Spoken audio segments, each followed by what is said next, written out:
الحمد لله رب العالمين والصلاة والسلام على سيد الأنبياء والمرسلين. قال الله تعالى في القرآن المجيد: وأعوذ بالله من الشيطان الرجيم.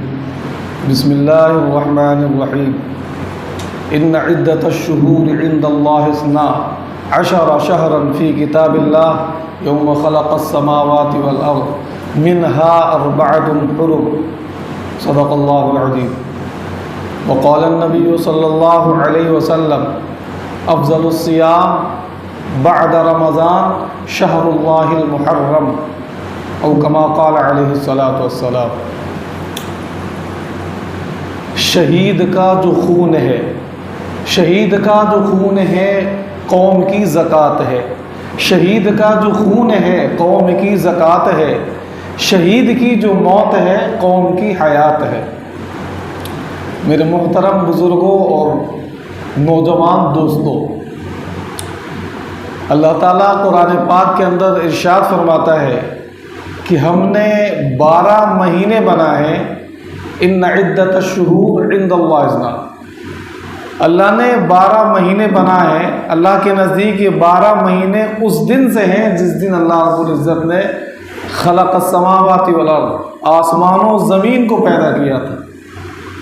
اس میں سے ان میں سے 12 مہینے میں سے 4 مہینے محترم ہیں، تھوڑا زیادہ فضیلت رکھتے ہیں اور مہینے کے مقابلے میں. اس میں سے رجب ہے، ذی قعدہ ہے، ذی الحجہ اور محرم الحرام. اور خاص طور سے ان تینوں میں سے پھر چوتھا جو مہینہ محرم الحرام ہے، اس کی فضیلت اور بڑھ جاتی ہے. یہ آج سے نہیں ہے، حضرت حسین رضی اللہ تعالیٰ عنہ کی شہادت سے نہیں، بلکہ جب سے اللہ رب العزت نے آسمان و زمین کا وجود بخشا تھا اس وقت سے اللہ نے محترم بنا رکھا تھا. اور آپ صلی اللہ علیہ وسلم کی دنیا میں بعثت سے پہلے مشرکین عرب بھی ان کا احترام کیا کرتے تھے. وہ سارے سال، پورے سال جنگ و جدال میں، لڑائی جھگڑے میں لگے رہتے تھے، لیکن جب ان مہینے میں آتے تھے، یہ 4 مہینے شروع ہو جاتے تھے، وہ لوگ بھی اپنے اوزار ہتھیار ڈال دیا کرتے تھے ان کے احترام کی بنا پر، 4 مہینے کی بنا پر. تو جیسا کہ میں نے آپ کے سامنے بتایا کہ 4 مہینے کب سے ہیں؟ پہلے سے، جب سے آسمان زمین وجود میں آئے تھے، اللہ نے انہیں بخشا تھا، پیدا کیا تھا اس وقت سے، بلکہ آپ صلی اللہ علیہ وسلم کے آنے کے بعد نہیں، پہلے ہی سے. پھر آپ کے سامنے ایک حدیث مبارکہ پڑھی گئی جس میں اللہ کے نبی صلی اللہ علیہ وسلم کے ارشاد ہے کہ افضل الصیام، اس مہینے کی فضیلت بیان کرتے ہوئے کہ افضل الصیام بعد رمضان، رمضان المبارک کے مہینے کے بعد سب سے افضل روزہ، سب سے ثواب والا روزہ رمضان المبارک کے روزے کی ہے. اللہ کے نبی صلی اللہ علیہ وسلم کے ارشاد ہے، صحابہ بتاتے ہیں کہ جب رمضان المبارک کے روزے فرض نہیں تھے، مسلمانوں کے روزے فرض نہیں کیے گئے تھے، تو آپ پر، اللہ کے نبی صلی اللہ علیہ وسلم پر یہ محرم الحرام کا عاشورے کا روزہ فرض تھا. لیکن جب رمضان کے روزے فرض کیے گئے تو عاشورے کی روزے کی جو فرضیت تھی منسوخ کر دیے گئے، لیکن ثواب باقی ہے. اسی طریقے سے دوسرے حدیث میں آتا ہے کہ من صام یوما من المحرم، جو شخص رمضان محرم کے دن کا 1 روزہ رکھے تو اس کے لیے 1 روزہ رکھنے کا ثواب 30 دنوں کے روزہ رکھنے کا برابر ثواب ملتا ہے اللہ تعالیٰ کی طرف سے. فلہ بکل، اس کے لیے 1 روزہ رکھے گا محرم کا تو 30 روزہ دوسرے دنوں کے 30 روزہ رکھنے کا اللہ تعالیٰ ثواب عطا فرماتا ہے. تو ہمیں سب کو ارادہ کرنا چاہیے کہ اللہ نے جو ہمیں روزہ دیے ہیں، ایک دوسری حدیث میں آتا ہے کہ جو شخص رمضان کا 1 روزہ رکھے تو اللہ تعالیٰ عاشورے کا روزہ رکھے، یعنی 10ویں محرم الحرام کا، اللہ رب العزت اس کے پچھلے 1 سال کے گناہوں کو معاف فرما دیتا ہے. کتنی بڑی فضیلت ہے! 1 سال کے گناہوں کا یہ 1 دن کا روزہ کفارہ بن جاتا ہے، گناہوں کو مٹا دیتا ہے، گناہوں کو ختم کر دیتا ہے. تو ہم سب ارادہ کریں کہ جب بھی یہ دن آئے اب اس میں یہ ملتا ہے کہ جب آپ صلی اللہ علیہ وسلم مکۃ المکرمہ سے مدینہ آئے تو آپ نے دیکھا کہ وہاں جو یہودی آباد تھے وہ خود بھی عاشورے کا یعنی 10ویں تاریخ کا روزہ رکھا کرتے ہیں. تو صحابہ نے آپ نے پوچھا یہ کیوں روزہ رکھتے ہیں؟ تو بتلایا گیا کہ اس دن عاشورہ کے دن وہ اس لیے روزہ رکھتے ہیں کہ آج کے دن یعنی 10ویں محرم الحرام کو اللہ رب العزت نے موسیٰ علیہ السلام اور ان کی قوم کو فرعون کے ظلم و جبر سے آزاد کیا تھا. فرعون کی ظلم و جبر والی حکومت کا خاتمہ کیا تھا. اس کی پورے جبر و ظلم کے حکومت کا اللہ نے تختہ سمندر کے اندر غرق کر دیا تھا.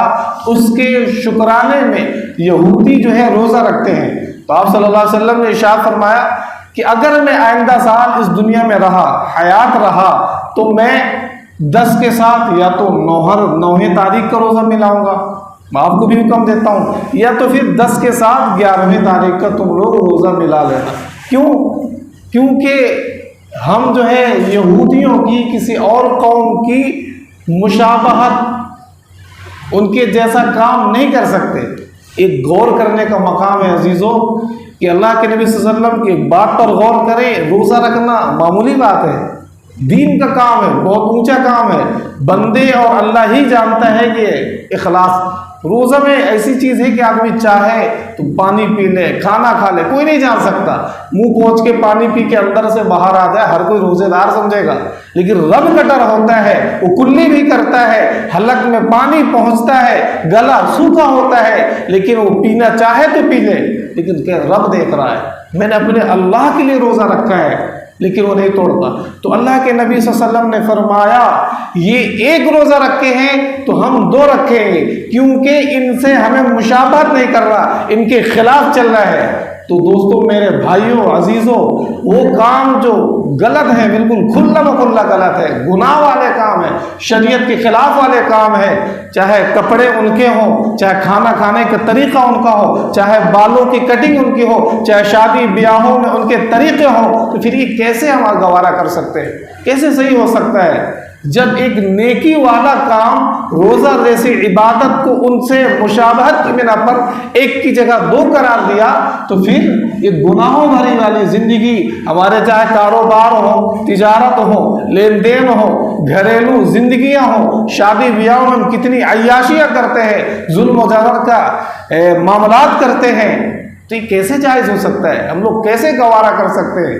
اپنے نبی کی منشا کو تو سمجھیں، اللہ کے حکموں کی منشا کو تو سمجھیں، شریعت کی منشا کو تو سمجھیں. جب روزہ جیسی عبادت میں ان کی مشابہت اور ان کی مماثلت اللہ کے نبی نے برداشت نہیں کیا، تو پھر اور جو ناجائز کام ہیں ہم کیسے کر لیتے ہیں میرے بھائیو؟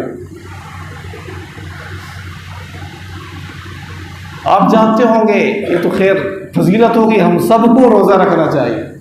ہر ایک قوم کا کلچر ہوتا ہے، تہذیب و ثقافت ہوتی ہے.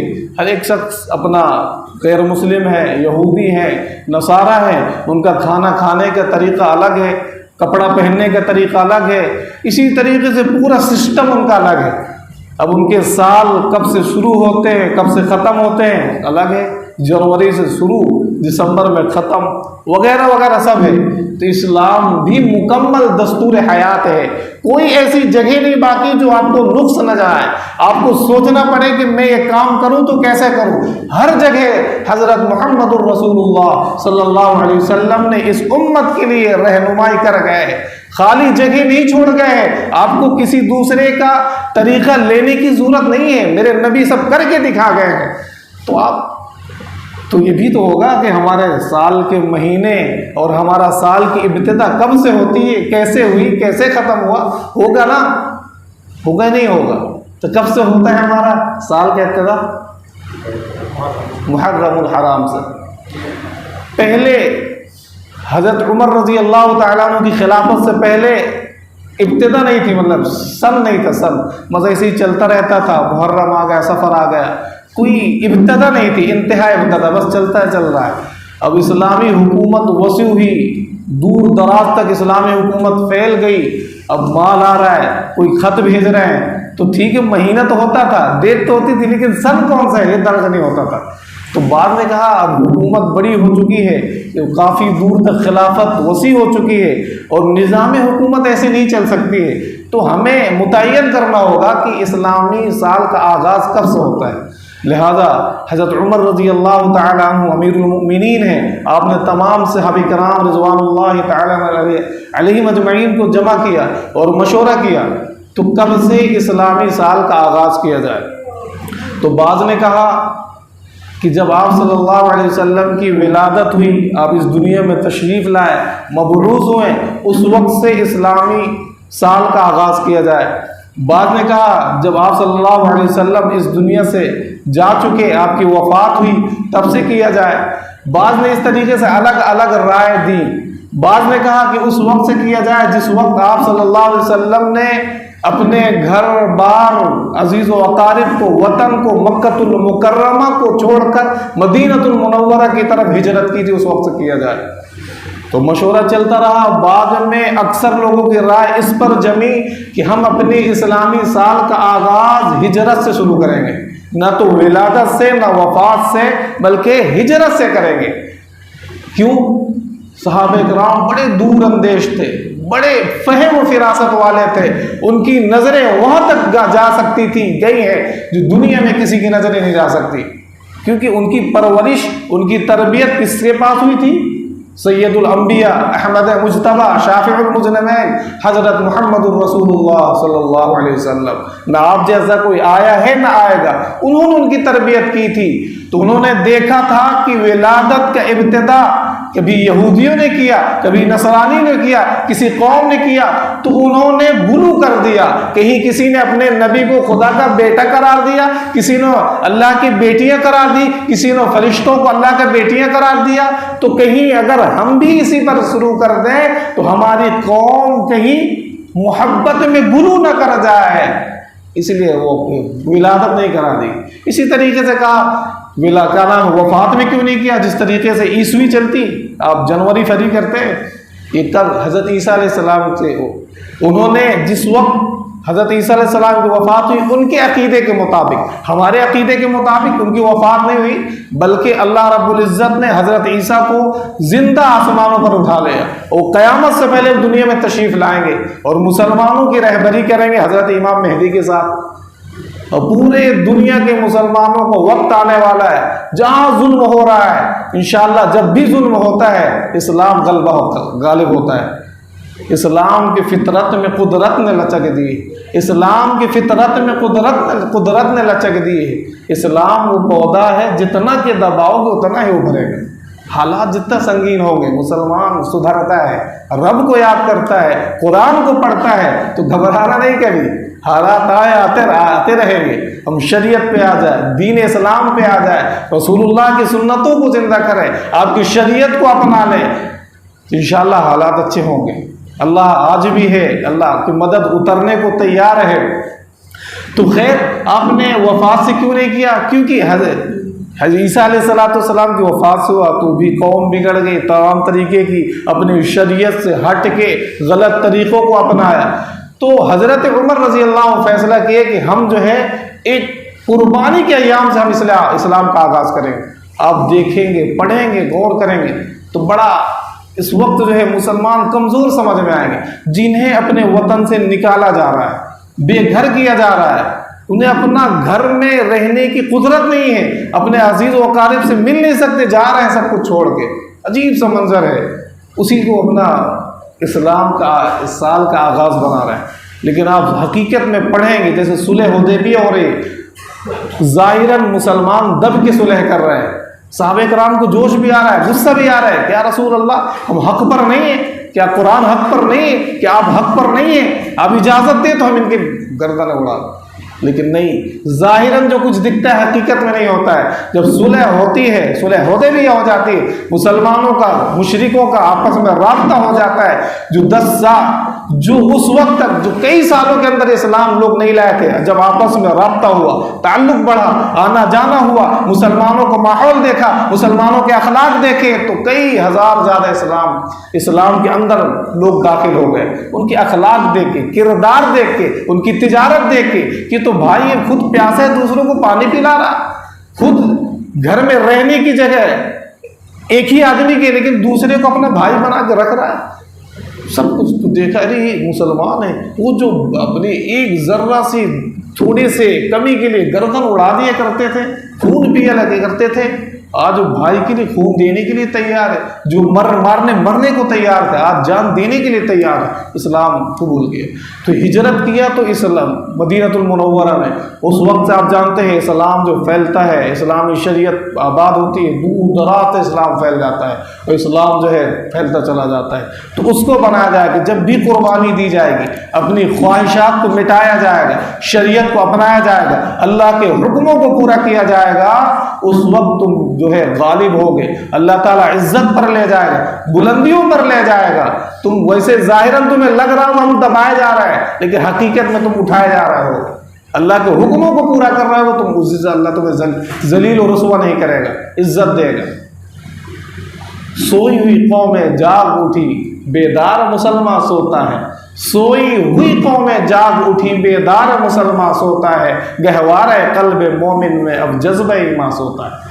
جو کچھ نہیں جانتے تھے، جنہیں کھانا کھانے کا طریقہ نہیں معلوم تھا، پڑھنا لکھنا نہیں جانتے تھے، سب ترقی یافتہ ہو رہے ہیں۔ جنہیں پہلی وحی دی گئی تھی، پڑھ اقرا، تعلیم حاصل کر، ایجوکیشن حاصل کر، پڑھ تعلیم یافتہ ہو، وہ سب سے بڑی جاہل قوم بنتی جا رہی۔ 200 روپٹی کے چکر میں اسکول نہیں بھیجتے، ہمیں تعلیم یافتہ نہیں کہ کہیں اگر بھیج دیے تو 200 روپے دوبارہ بند ہو جائے۔ ارے ابھی قربانی دے دو چند دنوں کے لیے، آپ کی یہی اولادیں جا کے پتہ نہیں کہاں کہاں فائز ہوں گی، کتنی اپنی امت کی اپنی قوم کی مددگار ثابت ہوگی، لیکن نہیں، جو بھرا ہے وہ کہتے ہیں نا پنچر شاپ، پنچر بنانا ہے تو بنانا، تعلیم حاصل ہی نہیں کرنا۔ تو خیر ہجرت سے ہم اسلام کی آغاز کیا گیا ہے، ہجرت اس وقت سے۔ تو محرم الحرام ہمارا سب سے کون پہلا مہینہ ہے کہ نہیں ہے؟ اس کے بعد کون سا ہے معلوم؟ کون سا بتائے کوئی؟ صفر، ربیع الاول۔ کسی بچے سے، مسلمانوں کے بچے سے سو رہا اٹھا کے پوچھا جائے کہ بتا انگریزی مہینہ کون سا چل رہا ہے، فوراً بتا دے گا، کون پٹ پٹا کون سا سن چل رہا ہے بتا دے گا، 2000 فلاں 23 24 جو بھی کون سی ڈیٹ ہے وہ بھی بتا دے گا۔ مسلمان کے بڑوں سے بھی پوچھا جائے، سب کی بات اکثریت سے پوچھا جائے، اور ابھی تو پتہ ہوگا سب، کیونکہ ڈھول بجنا ہے نا، ڈھول لنگاڑے بجنا ہے نا، شیعوں کے کام کرنا ہے نا، تو ڈھول کی بنا پر پتہ ہے۔ باقی حقیقت میں اگر پوچھ لیا جائے اس کے بعد کون سا مہینہ ہے، کون سا سن چل رہا ہے، کون سی تاریخ ہے، منہ تاکتا رہ جائے گا، کچھ پتہ نہیں۔ حقیقت میں حسینیت کا دعوت کرتے ہیں، حسینی ہیں ہم، حسینی کے نانا کے جو سال کا آغاز ہے وہ تمہیں پتہ نہیں۔ محمد الرسول اللہ صلی اللہ علیہ وسلم کی چاہنے والے دعویٰ کرتے ہیں۔ افسوس ہے آپ کو برا لگ رہا، لیکن ایک کڑھن ہوتی ہے کہ ہمیں انگریزی مہینے جو دشمنان اسلام ہے ہر وقت ہمارے ایمان سلب کرنے کی کوشش کر رہا ہے، مشینریوں کے ذریعے سے، طرح طرح طریقوں کے ذریعے سے۔ آج ان کی تمہیں ڈیٹوں کو، تاریخوں کو، سالوں کو، سن کو سب پتہ ہے۔ آج اپنے اسلام کے مہینے، سن، تاریخ کچھ عطا پتہ نہیں، سب ایسے ہی اکثریت تقریباً 99% کچھ نہیں جانتے کیا ہے، کب اسلام کون سا آتا ہے، کب شروع ہوتا ہے، کب ختم ہوتا ہے، کچھ پتہ نہیں۔ افسوس کی بات، یہ جو سال کا ختم ہونا ہے، شروع ہونا ہے، کیوں ہوتا ہے؟ کبھی دن آیا، رات ہو گئی، اللہ سبق دیتا ہے کہ جس طریقے سے رات ہوئی پھر دن آتا ہے، دن ہوئی سب اندھیرا آ گیا، ہفتہ آیا، دن ختم، ہفتہ، مہینہ، سال، یہ سب گزر رہا ہے، تمہیں بھی گزر جانا ہے، ختم ہو جانا ہے۔ اس لیے اپنے رب کے حکموں کو نہ توڑو، اپنے رب کے حکموں کے مطابق زندگی گزارو، قرآن کی خطاب زندگی نہ گزارو۔ اتبعوا ما انزل الیکم من ربکم، تم اپنے رب کی اس احکام کی پیروی کرو جو رب نے تمہارے اتارا ہے۔ ولا تتبعوا من دونہ اولیاء، اپنے رب کے حکموں کے خلاف نہ چلو، پیروی نہ کرو، یہود و نصارہ کے طور و طریقوں کو نہ اپناؤ، یہ شیعوں کے یزید طریقوں کو نہ اپناؤ۔ وہ تمہارے خلیفہ اول، خلیفہ ثانی حضرت امہات المؤمنین سیدہ عائشہ کو گالیاں دیتے، وہ ایسے ایسے لقب سے پکارتے، ان کے طور و طریقوں اپنا رہا، پھر بھی حسینی دعویٰ ہونے کے تو فخر ہے، شرم نہیں آتی۔ حضرت عمر فاروق رضی اللہ تعالی عنہ جو وہ 10 سال 6 مہینے تقریباً کچھ دن حکومت کی ہے، اسلام کو بول بالا پوری دنیا کے اندر تقریباً آدھی دنیا کے اندر پھیلا دیا تھا، انہیں وہ لان تان گالی کھلے عام بکتے ہیں اور طرح طرح کے عقیدے ہیں کہ ہمارا امام آئے گا انہیں قبر سے نکالے گا اور برہنہ بغیر کپڑوں کے نعوذ باللہ سزا دے گی۔ اس طریقے سے صحابی رسول جن کے بارے میں اگر ان کی رائے ہو جائے منشا کے مطابق، اللہ قرآن میں احکام نازل کر دے، اللہ کے نبی کے فرمان ہیں، اگر میرے بعد کوئی نبی ہوتا تو عمر ہوتے، منشا کے مطابق اللہ کو حکموں کو نازل کر رہا ہے۔ تو میرے دوستو عزیزو، اسلام ایک ایسا مکمل ضابطہ حیات ہے، نہ اسلام میں بتایا کہ اگر کسی کے انتقال ہوتا ہے، کسی کی وفات ہوتی، شہادت ہوتی، تو زیادہ سے زیادہ رشتہ دار وغیرہ 3 دن تک سوگ منا سکتے ہیں۔ اگر شوہر کے انتقال ہوا ہے تو بیوی 4 مہینے 10 دن، اس کے علاوہ کوئی اجازت نہیں ہے، کبھی کہیں نہیں ملتا ہے۔ نہ آپ بار بار ریپیٹ کریں گے 1445 سال ہونے والے، غم ہی ختم نہیں ہوا۔ اگر بچہ پیدا ہو تو ایک بار خوشی منائے، بار بار منانے کی اجازت نہیں ہے، خوب منائے جتنا منائے شریعت کے مطابق۔ کہہ دو غم حسین منانے والوں سے، کہہ دو غم حسین منانے والوں سے، ہم زندہ جاوید کا ماتم نہیں کرتے۔ روئیں وہ جو منکر ہیں شہادت حسین کے، روئیں وہ جو منکر ہیں شہادت حسین کے، ہم زندہ جاوید کا ماتم نہیں کرتے۔ ہے عشق اہل بیت سے اپنی جان سے بھی زیادہ، ہے عشق اہل آل رسول سے، آل بیت سے اپنی جان سے بھی زیادہ، یوں سر عام ہم ان کا تماشا نہیں کرتے ہیں۔ کون کہتا ہے؟ اپنے آپ کو حسینیت کا دعویٰ کرتے ہیں، ابھی غسل کے فرائض صحیح سے یاد نہیں ہوں گے، وضو کے فرائض نہیں یاد ہوں گے، سر عام نمازیں چھوڑی جا رہی ہیں، اور ان کی ہم شیعوں کے طور و طریق کو اپنا رہے ہیں اور حب رسول کا دعویٰ کرتے ہیں۔ افسوس ہے میرے بھائیوں، اس لیے ہم حضرت حسین رضی اللہ تعالی عنہ نے میدان قرب و بلا میں، پریشانی والے میدان میں نانا کی دین کے خاطر اپنی گردن کٹا دی، لیکن نماز قضا نہیں۔ آج ہم اپنی زندگیوں میں دیکھیں کتنی نمازیں پڑھتے ہیں، کتنی ہم چھوڑتے ہیں، کتنا ہم حرام کھاتے ہیں، کتنا غیر اللہ کے سامنے جھک جاتے ہیں۔ یزید جو تخت نشین ہوا، حضرت حسین پہ اختلاف کیا تھا؟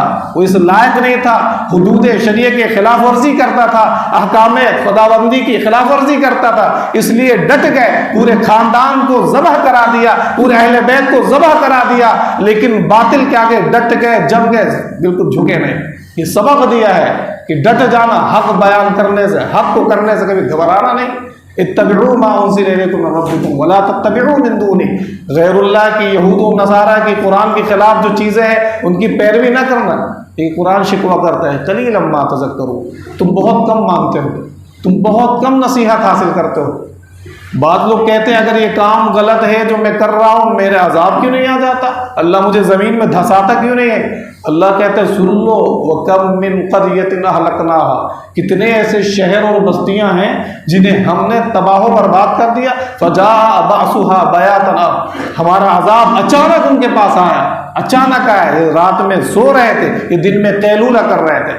اللہ کو چیلنج نہ کیے کرو، تم سے بڑی بڑی قومیں تباہ و برباد ہو گئی، جن کی طاقتوں میں، ہاتھوں میں اتنی طاقت و قوت تھی جیسے کرین اور بلڈوزر کے اندر پہاڑوں کو تراش تراش کے مکانات تعمیر کر لیتے، لیکن خدا کے خلاف حکموں کو توڑنے لگے، خدائی کا دعویٰ کرنے لگے، اللہ کے حکموں کو خدا مذاق اڑانے لگے، تو اللہ نے نیست و نابود کر دیا۔ جب بس قرآن کہتے ہیں جب اللہ نے تباہ و برباد کیا تو ان کی صرف یہی پکار تھی، انا کنا ظالمین، ہم ہی ظالم تھے، ہم سمجھتے نہیں تھے۔ واقعی جو قرآن میں کہا گیا تھا، شریعت میں بیان کیا گیا تھا، وہ برحق تھا، صحیح تھا، ظالم تو ہم ہی تھے۔ اللہ کہتا ہے، شکوہ کرتا ہے، کیا ہم نے، اللہ کہتا ہے ہم رسولوں سے بھی سوال کریں گے، پیغمبروں سے بھی سوال کرے تھے کہ ہم نے جو شریعت دیا تھا، احکامات دیا تھا، کیا تم نے لوگوں تک پہنچایا نہیں تھا؟ وہ کہیں گے، اللہ پھر کہے گا ہم ان سے بھی پوچھیں گے جن کی طرف پیغمبروں اور رسولوں کو بھیجا گیا تھا، کیا تمہارے پاس شریعت نہیں آئی تھی، قرآن نہیں آیا تھا، حدیث نہیں آئی تھی، جو تم کر رہے تھے، منمانی کرتے چلے آ رہے تھے؟ وہ کہیں گے انا وجدنا آباءنا علی عابدین، ہم نے آباء و جدات کو، باپ دادا کو ایسے کرتے پایا تھا، اس لیے ہم کر رہے تھے۔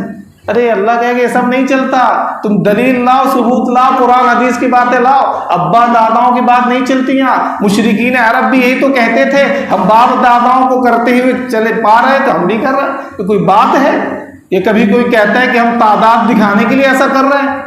اسلام تعداد کبھی نہیں دکھاتا، ایمان دکھاتا ہے، عمل صالح دکھاتا ہے، اللہ کے حکموں کو پورا کرتے دکھاتا ہے، تب اللہ تعالیٰ عزتیں دیتا ہے، ذلت اور رسوائی ختم کرتا ہے۔ اللہ ایمان کی مضبوطی کو دیکھتا ہے، اللہ تمہارے عملوں کو دیکھتا ہے، تعداد، شکل و صورت، ذات اور برادری کو ہرگز نہیں دیکھتا۔ تو میرے عزیزو، حضرت عمر رضی اللہ تعالیٰ عنہ، تو کہنے کا مطلب یہ ہے، دل میں لے سمجھیں کہ اسلام ایک ایسا مذہب ہے، اگر ہم سوگ یا غم یا خوشی منانا لگیں تو ایک دن بھی ایسا خالی نہیں کہ کسی کی بڑے شخصیت کی شہادت نہیں۔ یکم محرم الحرام، پہلی تاریخ کو حضرت عمر رضی اللہ تعالیٰ عنہ کی شہادت ہے۔ اس کے بعد، اس سے پہلے جو ہے حضرت عثمان غنی رضی اللہ تعالیٰ عنہ کی، اس کے بعد امیر حمزہ رضی اللہ تعالیٰ، اس کے پیچھے حضرت علی رضی اللہ تعالیٰ عنہ۔ کیا حسین کے ابا تھے، ان سے محبت نہیں؟ پھر سب سے بڑی چیز حضرت محمد الرسول اللہ صلی اللہ علیہ وسلم، اس کے بعد ربیع الاول میں وفات ہے، کیا ان سے محبت نہیں؟ اس لیے میرے عزیزوں، میرے بھائیوں، میرے دوستوں، قرآن حدیث میں جو بتایا جائے اسی کو کیا جائے، ورنہ اللہ رب العزت کا عذاب بالکل تیار بیٹھا ہے۔ یہ تو چاہ رہے ہیں کہ جو شیطان لگا ہوا ہے کہ تجھے جنت میں نہ جانے دوں، تجھے تو میں جہنم میں اپنا ساتھی بنا کر لے جاؤں گا، کیونکہ اس نے قسم کھا رکھی ہے کہ میں تمہاری وجہ سے لعنتی قرار دیا گیا ہوں، لَأَمْلَأَنَّ جَهَنَّمَ مِنْكُمْ أَجْمَعِينَ، میں تمہیں اپنے ساتھ برے اعمال کرا کر، شریعت سے ہٹا کر، قرآن حدیث سے ہٹا کر تمہیں اپنے ساتھ جہنم میں لے جاؤں۔ اللہ کہہ رہا ہے جو تیری مانے گا، جو میرے نبی کے خلاف، میرے حکام کے خلاف چل کر تیری مانے گا، اسے میں ضرور بھی ضرور لَأَمْلَأَنَّ جَهَنَّمَ مِنْكُمْ أَجْمَعِينَ، تیرے ساتھ جہنم کے آگ میں بھر دوں گا۔ پھر وہ التجا کرے گا، جب مر کے آدمی جاتا ہے، ابھی سمجھ میں نہیں آتا، ہاں ہم تو ٹھیک ہے، جب قبر میں جاؤ گے سب پتہ چلے، موت کا فرشتہ جیسے دکھا پھر سمجھ میں آئے، پھر توبہ بھی قبول نہیں کہ اللہ ربنا اخرجنا نعمل صالحا، اے میرے رب اب دنیا میں دوبارہ بھیج دے تاکہ میں وہاں جا کے دیکھ لیا ہے، بتایا جا، سمجھ لیا ہے، اب پلک جھپکنے کے برابر تیرے احکام نہیں توڑوں گا، تیرے نبی کی خلاف ورزی نہیں کروں گا۔ لیکن پھر کوئی آتا ہے، پھر کوئی چلائے فَهَلْ لَنَا مِن شُفَعَاء، ہے کوئی جو سفارش کر دے، تھوڑا سے اللہ سے بات کرا دے، ہمیں دنیا میں دوبارہ لوٹا دیا جائے۔ عزیزو، پھر کوئی نہیں آتا ہے، اس لیے ہم اللہ نے جو وقت دیا ہے، موقع دیا ہے، اسے غنیمت جانے اور شریعت کے مطابق گزار دے۔ اس لیے محرم الحرام میں اللہ کے نبی صلی اللہ علیہ وسلم نے ارشاد فرمایا، جو شخص روزہ رکھتا ہے اس کے 1 سال کے گناہوں کو اللہ رب العزت معاف فرما دیتا ہے، اور محرم الحرام کے 1 روزہ کا ثواب دوسرے دنوں کے روزوں کے 30 روزوں کا ثواب ہے۔ تو بتائیں کون کو روزہ رکھے گا؟ انشاءاللہ سب رکھیں گے؟ نہیں، آمین نہیں کہہ سکتے، وہ تو ڈھول بجانے ہیں، وہ تو ڈھول بجانے ہیں۔ قیامت آئے گی محرم الحرام کی 10ویں تاریخ کو، 10ویں تاریخ کو قیامت آئے گی محرم الحرام کی، بج رہے ہوں گے اور انہی پہ آ کے لے کے جائے سب سے پہلے۔ اس لیے توبہ کریں، معافی مانگیں۔ ایک کافر کو بھی سمجھ میں آتا ہے کہ یہ جو عمل ہو رہا ہے، میں نے حدیث کے اندر پڑھا ہے، یہ تو کہیں ہے ہی نہیں، شریعت میں تو حرام قرار دیے گئے، یہ میوزک کے گانے، فلانے دھماکے، یہ کیسے لوگ؟ اسلام شروع ہوتا ہے، اسلام کا مہینہ، یہ رونا دھونا ڈاماکے فلانے بنانے لگتے ہیں، یہ کیسے مسلمان ہیں؟ سب سے